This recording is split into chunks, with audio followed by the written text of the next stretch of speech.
함께 묵도송 찬양하심으로 하나님을 예배하는 예배 자리로 나가도록 하겠습니다.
저희가 비록 교회에서 함께 모여 예배하지는 못하지만 각가정에서 하나님을 예배하오니 오늘도 우리 예배를 받아 주시옵소서. 예배 가운데 풍성한 은혜를 베풀어 주시기를 소원합니다. 그리하여 그 은혜로 더욱더 우리에게 주어진 믿음의 삶을 힘있게 살아갈 수 있는 믿음의 사람들로 세워줄 수 있는 귀한 예배가 되게 하여 주시옵소서. 예수 그리스도의 이름으로 기도드립니다. 아멘. 찬송가 39장 찬송하겠습니다.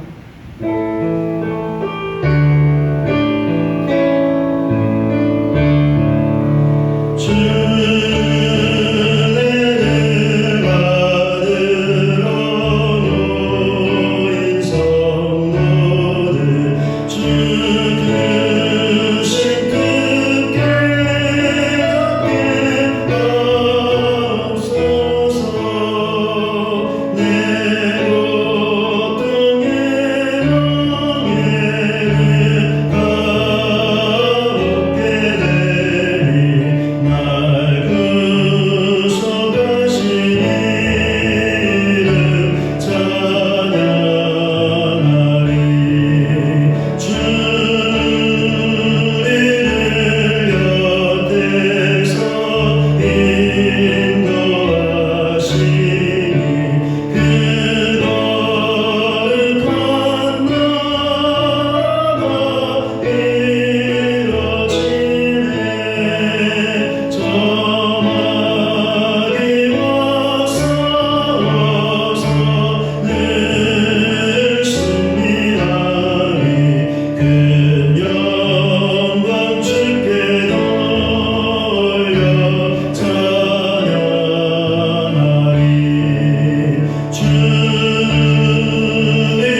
주께 내 죄를 아뢰고 내 죄악을 숨기지 아니하였더니 곧 주께서 내 죄악을 사하셨나이다. 아멘. 279장 2절 찬송하겠습니다.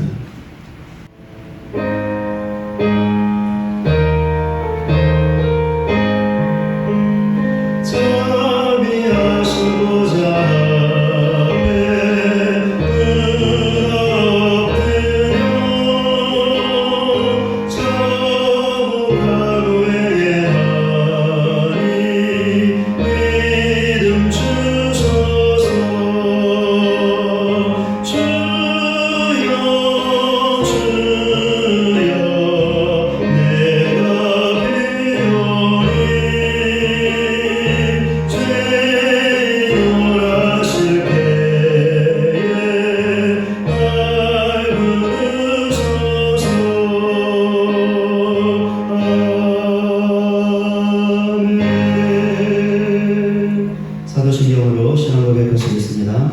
전능하사 천지를 만드신 하나님 아버지를 내가 믿사오며 그 외아들 우리 주 예수 그리스도를 믿사오니 이는 성령으로 잉태하사 동정녀 마리아에게 나시고 본디오 빌라도에게 고난을 받으사 십자가에 못 박혀 죽으시고 장사한 지 사흘 만에 죽은 자 가운데서 다시 살아나시며 하늘에 오르사 전능하신 하나님 우편 앉아 계시다가 저리로서 산 자와 죽은 자를 심판하러 오시리라. 성령을 믿사오며 거룩한 공예와 성도가 서로 교통하는 것과 죄를 사하여 주시는 것과 몸이 다시 사는 것과 영원히 사는 것을 믿사옵나이다. 아멘. 이 시간에 영상 특별 찬양으로 하나님께 영광 올려드리겠습니다.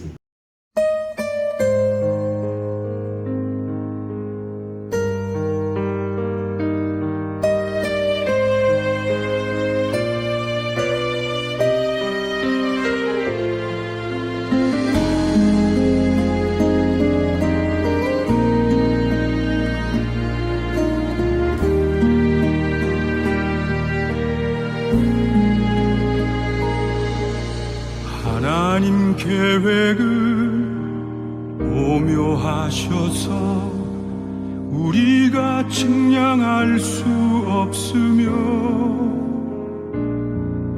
하나님의 뜻은 분명하셔서 우리가 거역할 수 없도다. 하나님 계획은 오묘하셔서 우리가 측량할 수 없으며 하나님의 뜻은 분명하셔서 우리가 거역할 수 없도다.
오묘하셔서 우리가 측량할 수 없으며 하나님의 뜻은 분명하셔서 우리가 거역할 수 없도다.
너희를 권하노니 너희 몸을 하나님이 기뻐하시는 거룩한 산 제물로 드리라.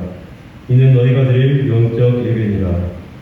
너희는 이 세대를 본받지 말고 오직 마음을 새롭게 함으로 변화를 받아 하나님의 선하시고 기뻐하시고 온전하신 뜻이 무엇인지 분별하도록 하라.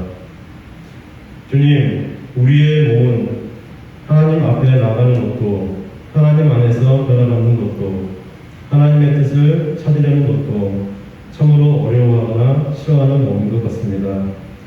무뎌진 마음은 변화를 거부하고 새로운 것을 받아들이지 못하게 합니다. 오랜 시간 동안 쌓여진 이 마음은 견고한 진이 되어 그 무엇으로도 부서지지 않을 것 같습니다. 주님, 우리는 스스로 아버지 앞에 나아갈 수 없는 자입니다. 주님의 일방적인 은혜와 조건적인 간섭이 아니고는 다시 살아날 수 없는 자들입니다. 저희를 불쌍히 여겨주셔서 우리의 마음을 열어주소서. 주의 말씀을 받을 만한 도움같이 되어서 이 세대를 본받지 않게 하시고 마음을 새롭게 해주시고 변화를 받게 해주셔서 하나님의 선하시고 기뻐하시고 온전하신 뜻이 무엇인지 분별하게 도와주옵소서. 우리가 아직 죄인 되었을 때 그리스도께서 우리를 위하여 죽으심으로 하나님께서 우리에 대한 자기의 사랑을 확증하셨느니라. 내가 사람의 방언과 천사의 말을 하지라도 사랑이 없으면 소리나는 구리와 울리는 꽹과리가 되고 내가 예언하는 능력이 있어 모든 비밀과 모든 지식을 알고 또 산을 옮길 만한 모든 믿음이 있을지라도 사랑이 없으면 내가 아무것도 아니요. 내가 내게 있는 모든 것으로 구제하고 또 내 몸을 불쌍하게 내줄지라도 사랑이 없으면 내게 아무 유익이 없느니라. 하나님이 보이신 사랑이 아니고는 인간이 만든 사랑에는 구원이 없습니다. 그러나 주님, 우리는 어리석고 미련하여 이 사랑이 없이도 행복하고 또 사랑할 수 있다고 생각합니다. 자신이 만든 사랑과 행복감에 빠져서 있으면서도 그것이 마치 하나님의 사랑이냐 하나님의 복이냐 착각에 빠져 있습니다. 진정한 사랑과 복은 오직 십자가와 복음에만 있음을 믿습니다. 구원 없는 인간의 삶이나 죄의 굴레와 죽음의 두려움과 허망함의 예속일 뿐입니다. 이 세상이나 세상에 있는 것들을 사랑하지 마라. 누구든지 세상을 사랑하면 아버지의 사랑이 그 안에 있지 아니하니 이는 세상에 있는 모든 것이 육신의 병역과 안목의 병역과 이생의 자랑이니 다 아버지께로부터 온 것이 아니요 세상으로부터 온 것이라. 긍휼이 많으신 주님, 우리는 육신에 매여 있고 또 세상이라는 공간에 매여 있습니다. 그래서 생각하는 것이나 말하는 것이 육신적이고 세상적입니다. 정욕과 교만이 난무하고 또 그러한 것들을 아무렇지도 않게 받아들이며 살아갑니다. 어느 한순간도 여기서 자유로울 수 없고 빠져나올 수 없습니다. 이러한 것들이 참으로 죄악될 뿐이고 죄라는 것을 알게 하시고 가르쳐 주실 분은 주님밖에 없습니다. 이것이 하나님이 주신 본래의 것이 아님을 잘 알게 하셔서 하나님이 본래 주신 선하고 아름다운 것을 사모하는 마음을 주옵소서. 행선할 때 예수께서 잠이 드셨더니 마침 광풍이 호수로 내리침에 배에 물이 가득하게 되어 위태한지라. 제자들이 나와 깨어 이르되 주여 주여 우리가 죽겠나이다 하는데 예수께서 잠을 깨사 바람과 물결을 꾸짖으시니 이에 그쳐 잠잠해지더라. 지금 세상은 괴이한 바이러스로 인해 광풍과 풍랑 속에 있습니다. 어떻게 살아가야 할지 불안하고 두려운 마음뿐입니다. 그러나 세상을 말씀으로 다스리시는 주님을 바라봅니다. 세상을 말씀으로 창조하신 주님을 바라봅니다. 믿음이 없어 잠시 두렵고 혼란한 마음에 빠져 있었던 저희의 마음을 담대하게 해 주옵소서. 세상에 광풍이 있든 없든 주님이 함께 해주시는 것만으로도 우리의 마음에 위로를 얻고 새 힘이 생기는 믿음을 갖게 해 주옵소서. 오늘도 말씀을 통해 우리의 마음에 변화와 새로움의 소망이 있게 하시고 나와 언제나 함께 하시는 하나님을 기뻐하고 하나님의 선하신 뜻을 옳게 분별하여 순종하며 살아가는 저희가 되게 하여 주옵소서. 감사하며 예수님의 이름으로 기도합니다. 아멘.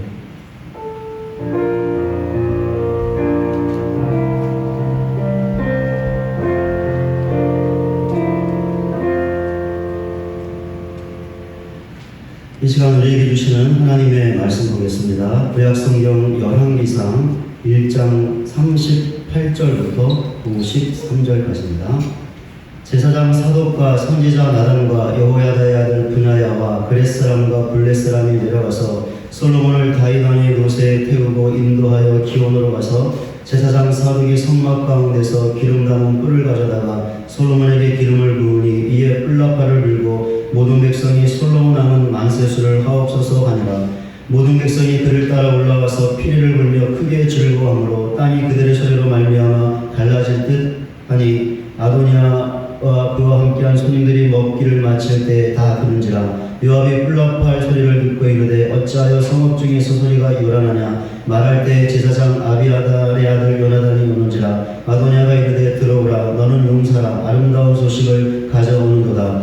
요나단이 아도니아에게 대답하여 이르되 과연 우리 주 다윗 왕이 솔로몬을 왕으로 삼으셨나이다. 왕께서 제사장 사독과 선지자 나단과 여호야다의 아들 브냐와 그렛 사람과 블렛 사람을 솔로몬과 함께 보내셨는데 그들 머리가 왕의 노새에 솔로몬을 태우다가 제사장 사독과 선지자 나단이 기온에서 기름을 부어 왕으로 삼고 우리가 그곳에서 올라오므로 즐거워함으로 성읍이 진동하여나니 당신들에게 들린 소리가 이것이라. 또 솔로몬도 왕자에 앉아있고 왕의 신하들도 와서 우리 주 다윗 왕에게 축복하여 이르기를 왕이 하나님이 솔로몬의 이름을 왕의 이름보다 더 아름답게 하시고 그의 왕위를 왕의 보다 크게 하시기를 원하나이다 하며 왕이 침상에서 몸을 굽히고 또한 이르시기를 이스라엘 하나님 여호와를 찬송하리로다. 여호와께서 오늘 내 왕이 앉을 자를 주사 내 눈으로 보게 하셨도다 하셨나이다 하니 아도니아와 함께한 손님들이 다 놀라 일어나 각기 갈 길로 간지라. 아도니아도 솔로몬을 두려워하여 일어나 가서 제단불을 잡으니 어떤 사람이 솔로몬에게 말하여 이르되 아도니아가 솔로몬 왕을 두려워하여 지금 제단불을 잡고 말하기를 솔로몬 왕이 오늘 칼로 자기 종을 죽이지 않겠다고 내게 맹세하기를 원한다 하나이다. 솔로몬이 이르되 그가 만일 선한 사람일진데 그의 머리털 하나도 땅에 떨어지지 아니하려니와 그에게 악한 것이 보이면 죽으리라 하고 사람을 보내어 그를 제단에서 이끌어내리니 그가 와서 솔로몬 함께 절하매 솔로몬이 이르기를 내 집으로 가라 하였더라.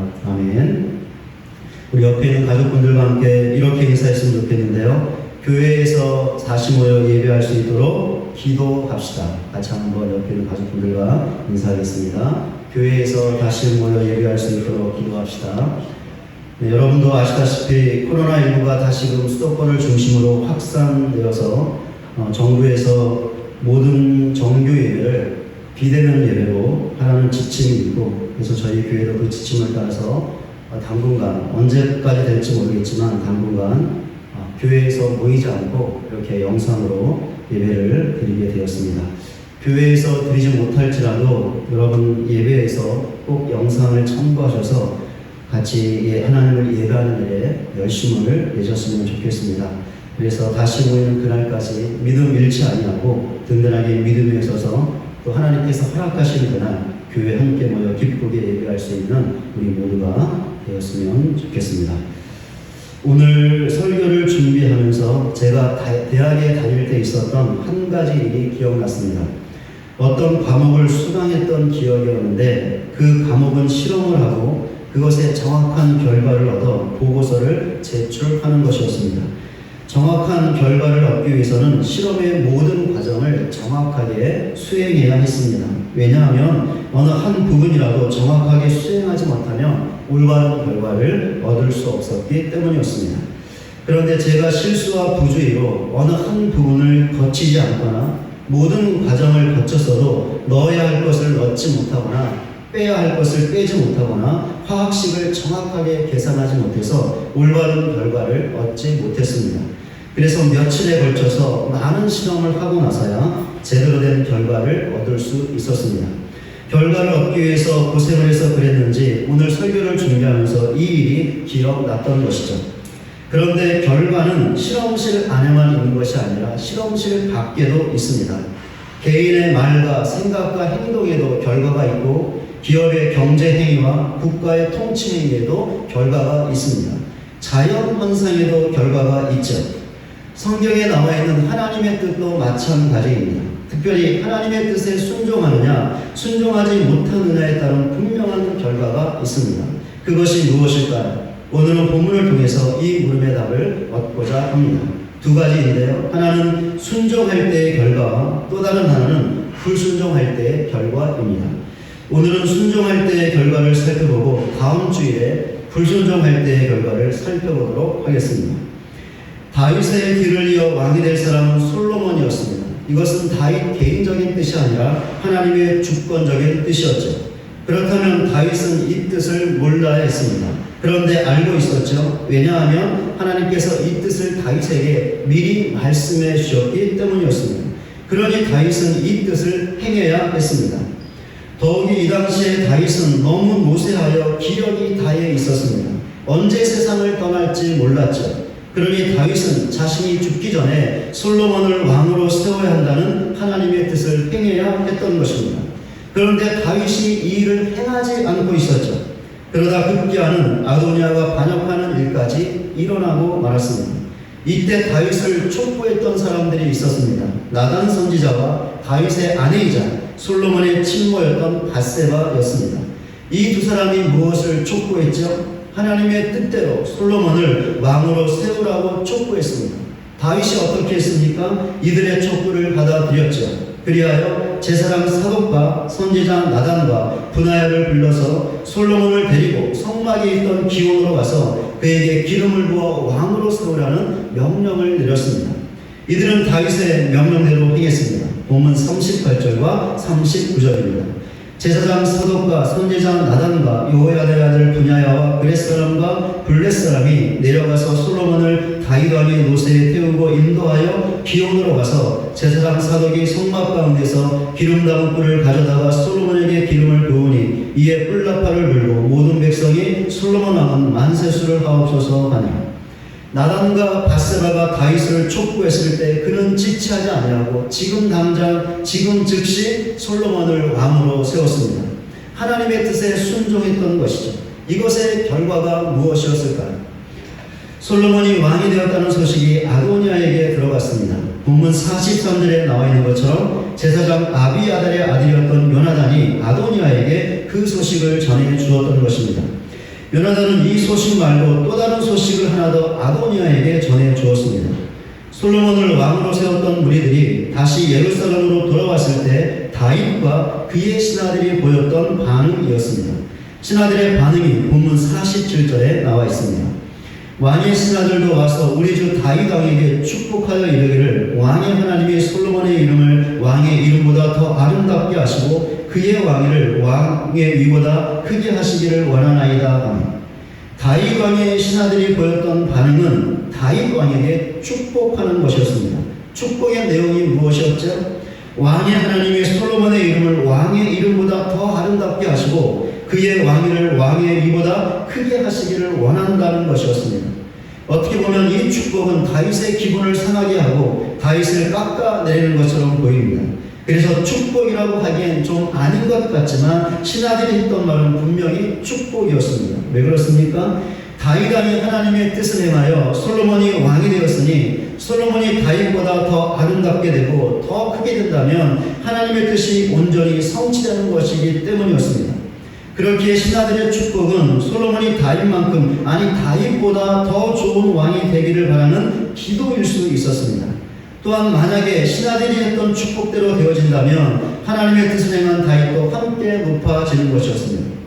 신하들의 축복에 다윗도 반응을 보였습니다. 본문 48절입니다. 또한 이르시기를 이스라엘의 하나님 여호와를 찬송하리로다.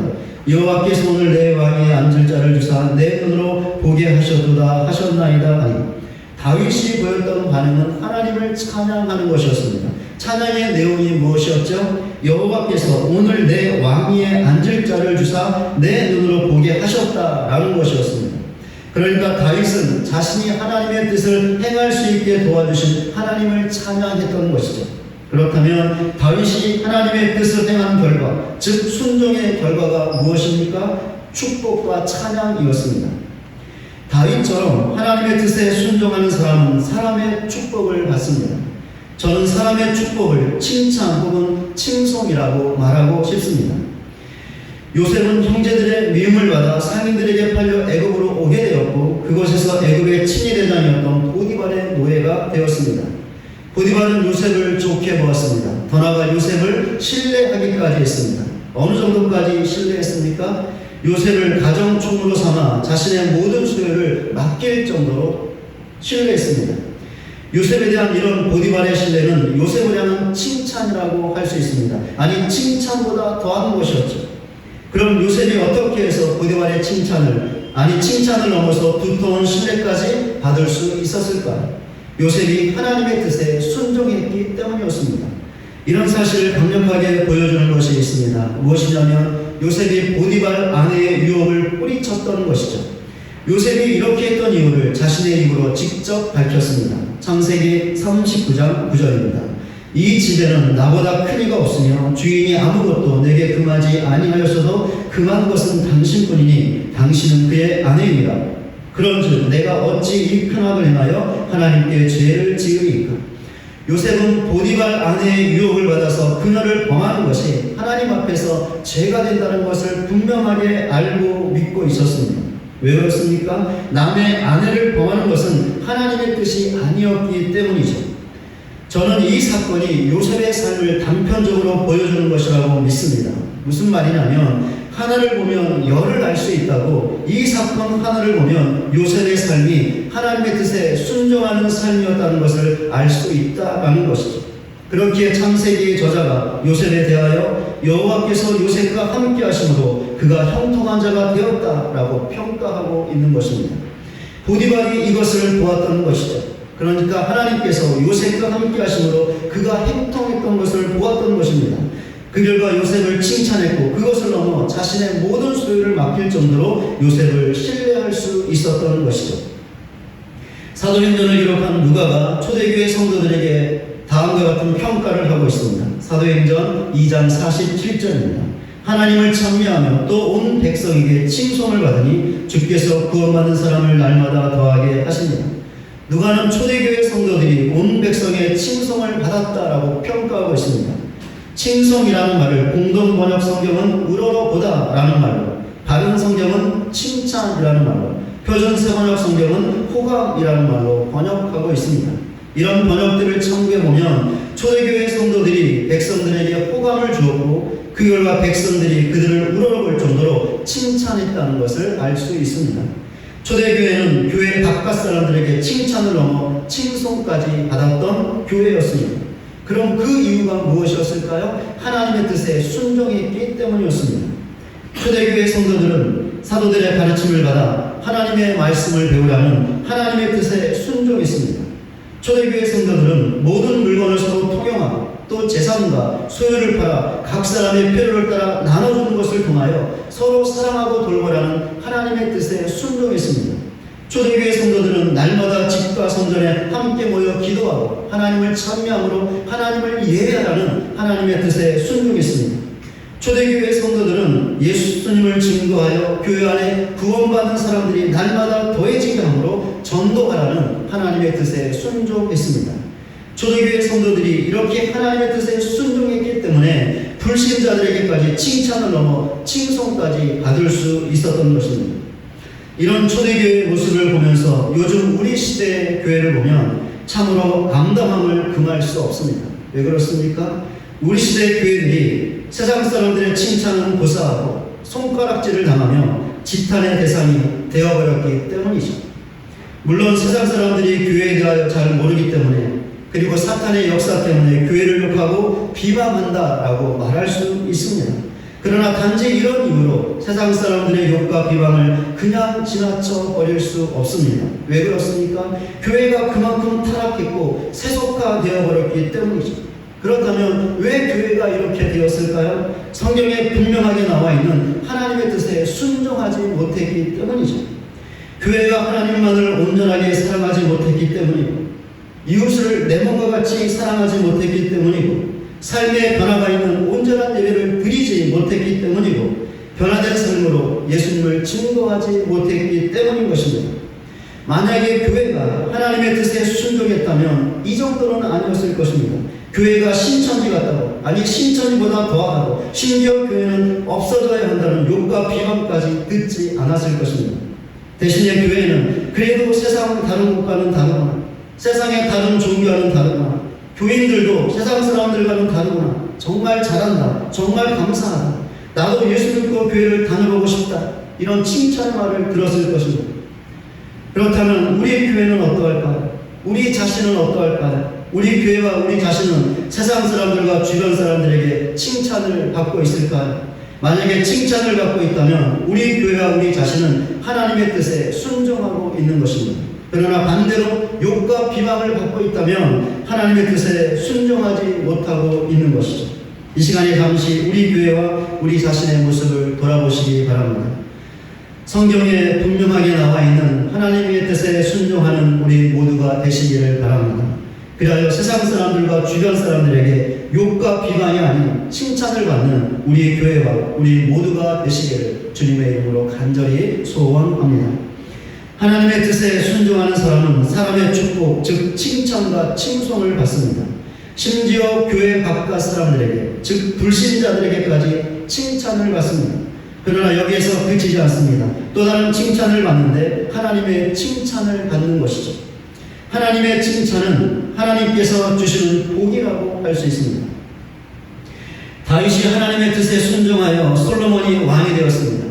왕이 된 솔로몬도 처음에는 하나님의 뜻에 순종했습니다. 이것을 잘 보여주는 것이 하나님께 일천번제를 드렸던 것이죠. 솔로몬의 일천번제는 하나님 앞에서 자신의 연약함을 고백하는 겸손이었고, 그리하여 하나님만을 의지하여 하나님의 뜻대로 나라를 통치하겠다는 간절한 신앙 고백이었습니다. 그 결과 하나님께서 솔로몬에게 놀라운 복에 대한 약속을 주셨습니다. 열왕기상 3장 11절부터 13절까지입니다. 이 하나님이 그에게 이르시되 내가 이것을 구하도다. 자기를 위하여 장수하기를 구하지 아니하며 부도 구하지 아니하며 자기 원수의 생명을 멸하기도 구하지 아니하고 오직 송사를 듣고 분별하는 지혜를 구하였으니 내가 내 말대로 하여 내게 지혜롭고 총명한 마음을 주노니 내 앞에도 너와 같은 자가 없었거니와 내 뒤에도 너와 같은 자가 일어남이 없으리라. 내가 또 내가 구하지 아니한 부귀와 영광도 내게 주노니 내 평생의 왕들 중에 너와 같은 자가 없을 것이다. 하나님께서는 솔로몬에게 지혜를 주시겠다고 하셨습니다. 어느 정도까지 주시겠다고 하셨죠? 솔로몬의 앞과 뒤에 그와 같은 사람이 없을 정도로, 그러니까 전무후무할 정도로 지혜를 주시겠다는 것이었습니다. 또한 하나님께서는 솔로몬이 구하지 않았던 부귀와 영광도 주시겠다고 하셨습니다. 어느 정도까지 주시겠다고 하셨죠? 솔로몬의 평생에 그와 같은 자가 없을 정도로 역시 전무후무한 부와 영광을 주시겠다고 약속하셨습니다. 하나님께서 솔로몬에게 약속한 대로 지혜를 주셨습니다. 그 결과 솔로몬은 그 지혜로 신앙, 정치, 경제, 군사적인 면에서 역사상 유례없는 번영을 이룰 수 있었습니다. 간략하게 말씀을 드리겠습니다. 신앙적으로는 하나님의 성전을 건축하여 이스라엘 전체가 성전 중심의 신앙생활을 하면서 하나님을 잘 믿게 함으로 신앙적인 번영을 이루었습니다. 정치적으로는 아버지 시대와 자기 시대의 관료들을 골고루 등용해서 관료체계를 조직했고 왕국 전체를 12지역으로 조직하여 각각의 지역에 능력 있는 지방 관장들을 세움으로 정치적인 번영을 이루었습니다. 경제적으로는 광대한 지역에 있는 나라들을 속국으로 만들어 조공을 받았고 12지역으로 나눈 행정지역으로부터 1년에 한 번씩 왕궁과 왕실에 필요한 것들을 공급하게 함으로 경제적인 번영을 이루었습니다.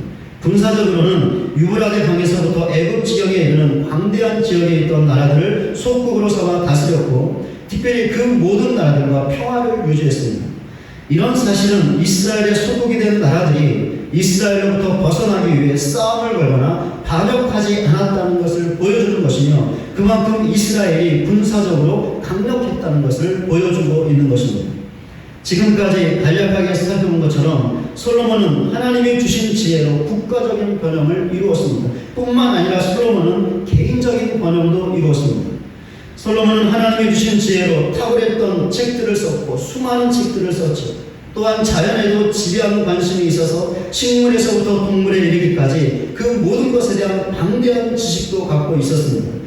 그 결과 주변에 있던 모든 사람들이 솔로몬의 명성을 듣게 되었고 솔로몬을 보고 싶어서 그리고 그에게 지혜를 듣고 싶어서 수많은 사람들이 솔로몬에게 오게 되었는데 그 사람들은 천하의 모든 왕들이 보냈던 사람들이었습니다. 하나님께서는 약속하신 대로 솔로몬에게 그가 구하지 않았던 부와 영광도 주셨습니다. 성경은 이 사실도 말하고 있는데 특별히 금과 관련해서 말하고 있습니다. 간략하게 말씀을 드리겠습니다. 솔로몬이 거둬들었던 세입금의 무게가 금 666달란트였습니다. 666달란트라는 단위에 대해서 자세하게 설명은 드리지 않지만 어마어마한 양이라고 보시면 됩니다. 솔로몬은 금으로 전시용 큰 방패를 만들고 작은 방패도 만들었습니다. 여기에도 적지 않은 금이 사용되었죠. 솔로몬이 앉았던 왕자는 상아로 만들었는데 전체를 정금으로 도금했습니다. 솔로몬이 마시던 그릇들도 모두 금으로 만들었습니다. 솔로몬은 해상무역을 통해서도 금을 들여왔습니다. 솔로몬의 지혜를 듣고자 각국에서 왔던 사람들도 수많은 금을 가지고 왔습니다. 이런 사실은 솔로몬 시대에 금이 넘쳐났음을 보여주고 있는 것입니다. 어느 정도로 넘쳐났는가 하면 은이 너무나 흔해서 사람들이 은을 전혀 귀하게 여기지 않을 정도였습니다. 솔로몬 시대에 금이 풍족했다면 은은 두말할 필요도 없었을 것입니다. 은도 엄청나게 풍부했던 것이죠. 그렇게 이스라엘 안에서는 은이 하나도 귀하지 않았던 것입니다. 그만큼 솔로몬 당시에는 금이 넘쳐났던 것이죠. 이런 사실을 통해서 솔로몬이 얼마나 부와 영광을 누렸는지 잘 알 수 있습니다. 하나님께서는 솔로몬에게 지혜를 주셨고 솔로몬은 그 지혜로 국가적인 그리고 개인적인 번영을 누렸습니다. 또한 하나님께서는 솔로몬에게 부와 영광도 주셨습니다. 이 모든 것은 하나님께서 그에게 주신 복이었습니다. 그럼 왜 하나님께서 솔로몬에게 이런 복을 주셨을까요? 다윗이 솔로몬을 왕으로 세우라는 하나님의 뜻에 순종했기 때문이고 솔로몬 자신도 하나님의 뜻에 순종했기 때문입니다. 이처럼 성경에 나와 있는 분명한 하나님의 뜻에 순종하는 사람에게는 하나님께서 복을 약속하셨습니다. 그렇기 때문에 반드시 그 복을 주십니다. 그러니 성경에 나와 있는 하나님의 뜻에 순종해 보시기를 바랍니다. 하나님만을 사랑하라는, 하나님을 예배하라는, 하나님을 의지하려 염려하지 말고 하나님께 기도하라는 하나님의 뜻에 순종해 보시기를 바랍니다. 다른 사람을 사랑하라는 하나님의 뜻에, 교회를 사랑하라는 하나님의 뜻에, 하나님과 교회에 충성하라는 하나님의 뜻에, 하나님께서 주신 직분과 사역에 헌신하라는 하나님의 뜻에, 예수님을 증거하라는 하나님의 뜻에 순종해 보시기를 바랍니다. 하나님께서 반드시 우리를 칭찬하실 것입니다. 하나님께서 약속하신 복을 반드시 주신다라는 것이죠. 그러니 이런 사실을 반드시 믿고 성경에 분명하게 나와 있는 하나님의 뜻에 순종하는 우리 모두가 되시기를 바랍니다. 그리하여 하나님께서 주시는 복을 받아 누리는 저와 여러분 모두가 되시기를 주님의 이름으로 간절히 소원합니다. 하나님의 뜻에 순종하면 사람의 축복, 즉 칭찬을 받습니다. 더 나아가 하나님의 칭찬, 즉 하나님의 복을 받습니다. 이렇게 되면 결국 남아있는 것이 하나 있습니다. 무엇이냐면 하나님을 찬양하는 것이죠. 하나님을 찬양한다는 것은 하나님께 영광을 돌리는 것입니다. 우리는 하나님의 뜻을 우리 자신의 힘으로 순종할 수 없습니다. 하나님께서 도와주셔야 순종할 수 있는 것이죠. 그렇게 우리가 더욱더 기도하고 하나님의 은혜와 능력을 구하는 것입니다. 그러니 만약에 우리가 하나님의 뜻에 순종하여 사람들의 칭찬을 받고 하나님의 복을 받는다면 우리가 어떻게 할까요? 이렇게 될 수 있도록, 즉 하나님의 뜻에 순종할 수 있도록 우리를 도우신 하나님을 찬양하지 않겠습니까? 하나님께 영광 돌리지 않겠습니까? 우리는 반드시 그렇게 할 것입니다. 말씀을 정리하겠습니다. 하나님의 뜻에 순종하면 그 결과는 축복과 찬양입니다. 사람들의 칭찬을 받고 하나님의 복을 받는 것이죠. 그 결과 그렇게 할 수 있도록 도우신 하나님을 찬양하는 것입니다. 그러니 오늘 살펴본 축복과 찬양이라는 말을 마음 깊이 새기는 우리 모두가 되시기를 바랍니다. 그리하여 성경에 분명하게 나와 있는 하나님의 뜻에 순종하여 축복과 찬양을 우리의 실제 삶에서 경험하는 저와 여러분 모두가 되시기를 주님의 이름으로 간절히 축원을 드립니다. 우리 같이 함께 찬송가 50장 부르시면서 준비하신 양을 하나님께 올려드리겠습니다.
오늘도 귀한 예물을 드리게 하시니 그 은혜와 사랑을 감사드립니다. 오늘도 귀한 예물을 드리게 하여 삶의 현장에서 많이 수고하고 애를 썼습니다. 수고한 모든 가정들, 지체들 이 시간에 위로하여 주시옵소서. 큰 힘을, 새로운 힘을 더하시고 새 능력을 더하여 주시기를 소원합니다. 그래야 삶의 현장으로 돌아와서 하나님께서 주신 모든 삶들을 힘있게 승리하면서 나아갈 수 있는 모든 가정들, 지체들 되게 하여 주시옵소서. 오늘도 11절을 비롯해서 각종 예물을 주님 앞에 드렸사오니 이 예물 드린 모든 가정들을 기억하사 세상의 물질 때문에 어려움 당하지 않게 하시고 필요할 때마다 하나님 부어주시고 채워주셔서 아무런 염려 없이 부족함 없이 주님의 교회를 주어진 삶들을 더 신실하게 섬기며 살아나갈 수 있는 모든 가정들, 지체들 되게 하여 주시옵소서. 오늘 여러 가지 감사의 제목과 기도의 제목을 담아 감사를 드린 가정들이 있습니다. 그 모든 감사의 고백을 받으시고 기도의 제목에 응답하여 주시옵소서. 그러나 더욱더 풍성한 감사로 하나님께 나아갈 수 있는 모든 가정들, 지체들 되게 하여 주시옵소서. 하나님 크신 은혜로 모든 가정들과 지체들에게 함께 하시고 하나님의 풍성한 복의 복을 부어 주시옵소서. 예수 그리스도의 이름으로 기도드립니다. 아멘. 교회 소식 전해드리겠습니다. 네, 정부 지침대로 오늘 저희가 지난주 수요일부터 교회에서 모이지 않고 우리가 비대면으로 예배를 드리고 있습니다. 우리 새벽 기도회는 월요일부터 금요일까지 기도회 지침서가 제공이 되고요. 금요 저녁 기도회도 기도회 지침서가 제공됩니다. 지침서를 참고하셔서 가정에서 우리 새벽에 그 금요일 저녁에 기도하는 일에 힘써 주시기를 바랍니다. 수요 예배와 주일 오전 예배는 영상이 제공됩니다. 그러니 영상을 참고하셔서 각 가정에서 반드시 예배해 주시기를 바랍니다. 우리가 교회에서 모이지 않기 때문에 그냥 지나칠 수 있는데 그렇게 하지 마시고요. 꼭 가정에서 기도해 주시고 예배하는 일에 힘을 내시기 바랍니다.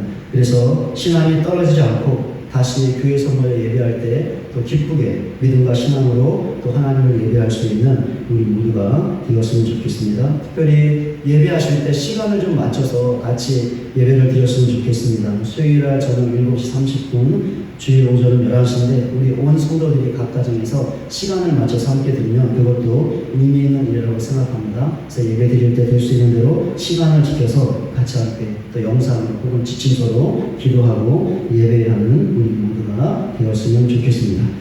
특별히 이번 수도권을 중심으로 코로나19가 계속해서 확산되고 있는데 빠른 시일 안에 진정될 수 있도록 기도해 주시고요. 그래서 저희가 다시 교회에 모여서 하나님을 예배할 수 있는 은혜를 베풀어 달라고 또 기도해 주시기를 바랍니다. 우리 시간에 같이 함께 찬양하고 예배를 마치겠는데요. 우리 신실하게 진실하게 라는 찬양 같이 할 텐데요. 우리가 신실하고 진실하며 또 거룩하게 사는 것은 성경에 분명하게 나와 있는 하나님의 뜻에 순종할 때 가능한 것입니다. 그러니까 이 찬양 부르시면서 성경에 나와 있는 하나님의 뜻에 순종하게 하옵소서. 그래서 신실하고 진실하고 거룩한 사람들 되게 하여 주시옵소서. 우리의 믿음의 고백을 담아서 같이 함께 신실하게 진실하게 찬양하겠습니다.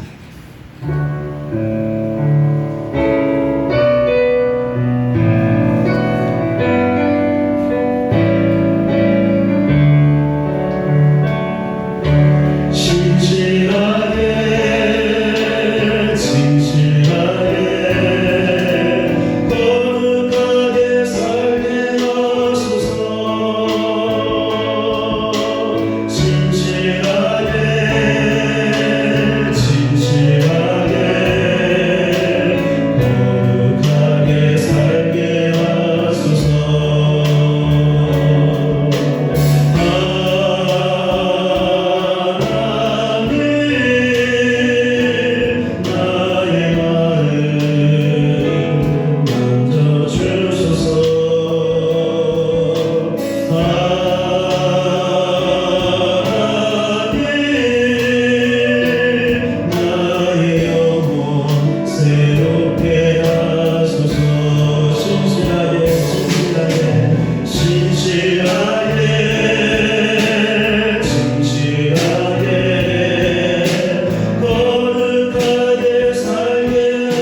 부서자리 함께 찬양했는데요. 저희가 이 찬양 계속해서 몇 주째 계속해서 부르고 있습니다. 부르실 때 그냥 부르지 마시고 하나님의 뜻에 순종할 수 있도록 내 안에 부서져야 될 것들, 무너져야 될 것들, 깨져야 될 것들, 그것이 무엇인지 한번 돌아보면서 하나님 그렇게 할 수 있게 달라고 간절히 기도하는 마음으로 같이 함께 부서져야 하리 찬양하겠습니다.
우리가 성경에 분명하게 나와 있는 하나님 뜻에 순종할 수 있는 사람들 될 수 있도록, 순종할 수 있는 우리의 교회 될 수 있도록 간절하게 기도하시길 바랍니다.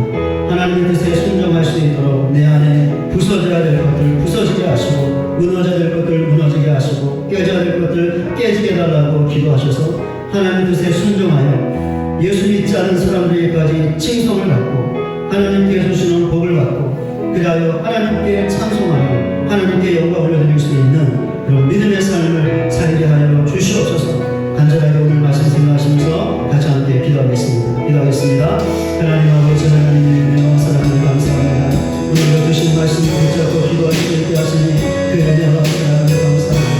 아버지 하나님, 지금 이 시대 한국교회 수많은 그리스도인들이 성경에 분명하게 나와있는 하나님의 뜻에 순종하지 못하고 세상 사람들에게 손가락질을 받아내고 비웃음을 당하며 아버지 하나님 집단의 대상이 되어버리고 하나님의 뜻에 순종하지 못했기 때문에 한국교회 그리스도인들이 이곳을까지 전락이 싸우니 하나님 불쌍히 여겨주시고 은혜를 여겨주시기를 원합니다.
나와 있는 하나님의 뜻에 순종하여 사람들의 칭찬과 약속하신 하나님의 복을 받아 그렇게 할 수 있게 도우신 하나님을 찬양하는 믿음의 삶을 살기로 결단하고 삶의 현장으로 돌아가는 우리 모두 위에 이제부터 영원토록 함께 계실지어다.